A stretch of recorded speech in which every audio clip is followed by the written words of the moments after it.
Next in the question பாருங்க, இது composite slab. Okay, a composite wall of a furnace has two layers of equal thickness having thermal conductivities in the ratio of 3:2. What is the temperature drop across the two layers? Okay, ஒரு composite slab வரைஞ்சுக்குவோம்.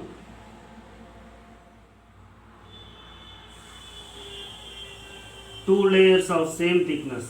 அப்போ உங்களுக்கு ஏபின்னு வச்சுக்கோங்க, எல்ஏ equal to எல்பின்னு வரும். Okay, அதனால் எல்னு வச்சுக்கோங்க. Right,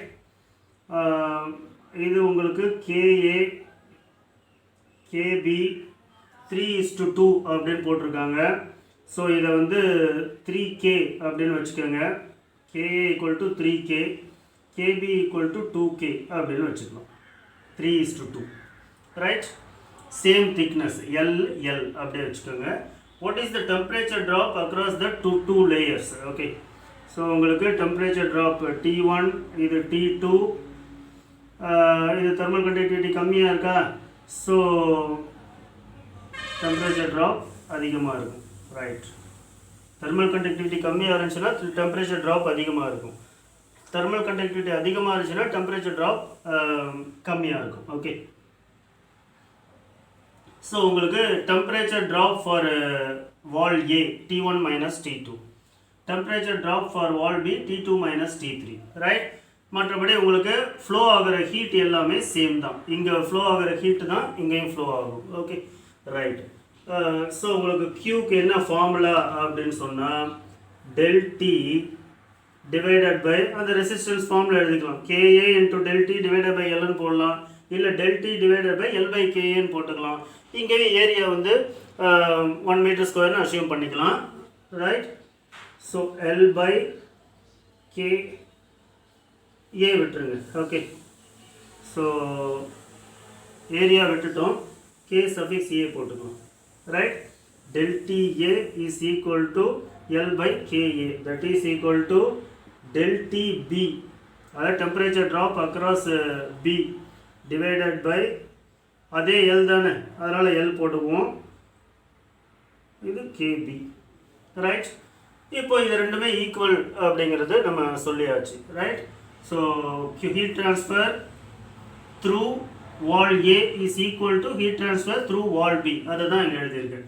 heat transfer through வால் ஏன்னு எழுதணும் அப்படின்னா temperature drop in wall A divided by resistance தான் L by K. Right, so that is equal to temperature drop at wall B divided by resistance of wall B, அதுதான் L by KB. ரெண்டுமே same Lங்கிறதுனால இந்த suffix வந்து கொடுக்கல. Okay, KAக்கு பதிலாக நம்ம 3K போட்டுக்கலாமா? Right, இப்போ இது ரெண்டையும் அனலைஸ் பண்ணுங்க. நமக்கு என்ன தேவை? What is the temperature drop across the two layers?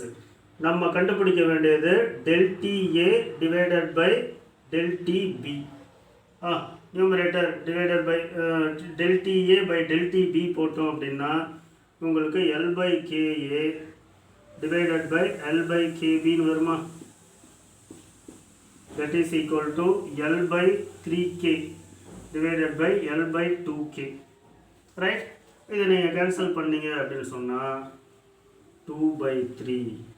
So உங்களுக்கு del TA temperature drop ratio கேட்டிருக்காங்க, அதுதான் that is equal to 2:3.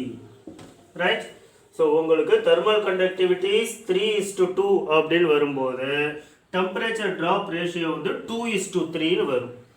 இது ஏன் அப்படின்னு சொன்னால் உங்களுக்கு thermal conductivityயும் temperature dropும் inversely proportional to each other. Right, உங்களுக்கு thermal conductivity இன்ஃபினிட்டியாக இருந்துச்சுன்னா T1ம் T2வும் சேம் லெவலில் இருக்கும். there will be no temperature difference. அதாவது infinite thermal conductivity அப்படின்னு சொன்னால் T2 will be equal to T1, temperature ட்ராப்பே இருக்காது. இதே thermal conductivity ரொம்ப கம்மியாக இருக்குது, 0க்கு பக்கத்தில் இருக்குது, அதாவது ஃபார் இன்சுலேட்டர் அப்படின்னு சொன்னால் டெம்பரேச்சர் அப்படியே ட்ராப் ஆகும். Temperature difference will be maximum. Okay, so K கம்மியாக இருக்கும்போது டெல் டி அதிகமாக இருக்கும், கே அதிகமாக இருக்கும்போது டெல் டி கம்மியாக இருக்கும். அதனால தான் உங்களுக்கு 3:2ங்கிற ரேஷியோவில் தெர்மல் கண்டக்டிவிட்டி இருக்கும்போது 2:3ங்கிற ரேஷியோவில் உங்களுக்கு டெல் டி வந்துடுது, temperature drop. Okay, so this is the right answer. Right. இந்த ப்ராப்ளம் பாருங்கள், இதுவும் composite wall question. A composite wall has two layers of different materials having thermal conductivities K1 and K2. If each layer has same thickness, the equivalent thermal conductivity of the wall. Okay. ஒரு வாலில் ரெண்டு layer இருக்குது, ரெண்டுமே different material, அப்படின்னா different thermal conductivity இருக்கும். அப்போ அந்த ரெண்டு வாலையும் சேர்த்து ஒரே வாலை நம்ம கன்சிடர் பண்ணுனா அதோட ஈக்குவலன்ட் தெர்மல் கண்டக்டிவிட்டி எவ்வளோன்னு கேட்குறாங்க, அவ்வளோதான். ஓகே, இதில் வந்து இந்த ட்ராயிங்கை வரைஞ்சி நம்ம ரெசிஸ்டன்ஸ் ஃபார்முலா கூட எடுத்துக்கலாம். அது கொஞ்சம் சிம்பிளிஃபைடாக இருக்கும். ரைட்டா?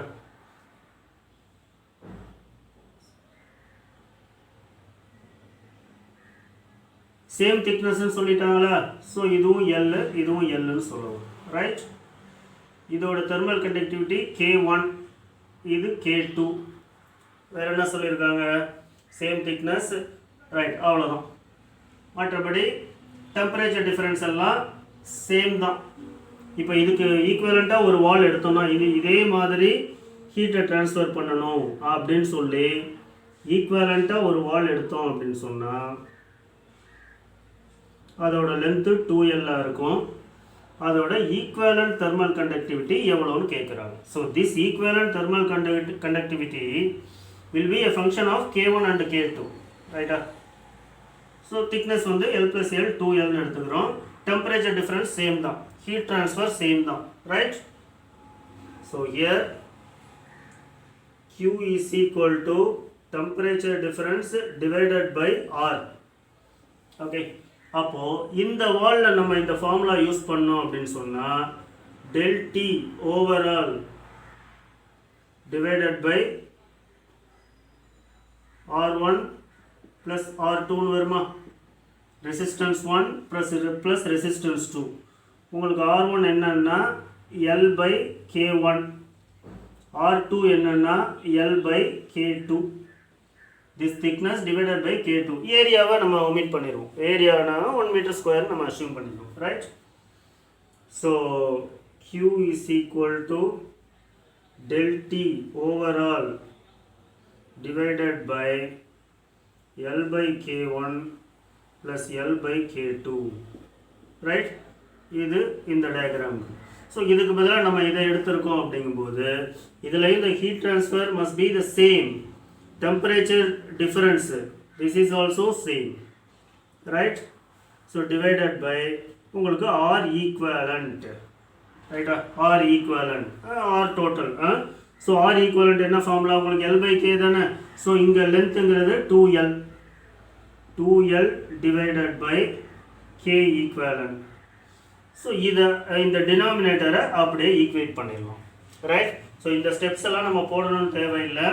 டைரெக்டாக டினாமினேட்டர்ஸை ஈக்குவேட் பண்ணி L by K1 plus L by K2 is equal to 2L by K equivalent.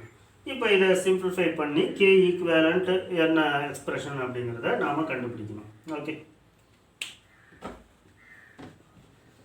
இதெல்லாம் சும்மா புரியறதுக்காக போட்டேன். பட் நீங்கள் டைரெக்டாக அந்த ரெசிஸ்டன்ஸை ஈக்குவேட் பண்ணிடலாம். ரைட்டா? ஸோ இந்த வாலோட டோட்டல் ரெசிஸ்டன்ஸ்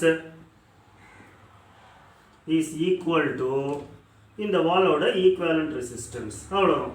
ரைட். உங்களுக்கு இந்த ஃபார்முலா வந்துடும். L by K1 plus L by K2 is equal to 2L by K equivalent. So என்ன வரும்? L into 1 by K1 plus 1 by K2 வரும். So K1 K2 K1 plus K2 LCM எடுத்துட்டோம். that is equal to 2L by K equivalent. So L cancel. So இதை அப்படியே திருப்பி போடுங்க. K equivalent by 2 is equal to K1 K2 by K1 plus K2. அப்போ 2 இந்த பக்கம் போட்டோம்னா cross multiply பண்ணோம்னா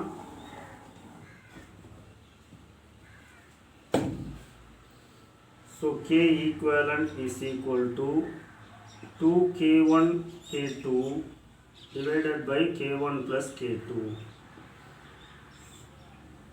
ஸோ இதுவும் வந்து ஃப்ரீக்வெண்ட்டாக நிறைய காம்படிட்டிவ் எக்ஸாம்ஸில் கேட்குறாங்க. ஓகே, இதில் வந்து கண்டிஷன்ஸ் அப்ளை என்னென்னா ரெண்டும் சேம் திக்னஸாக இருக்கணும், அதுதான். ரைட்.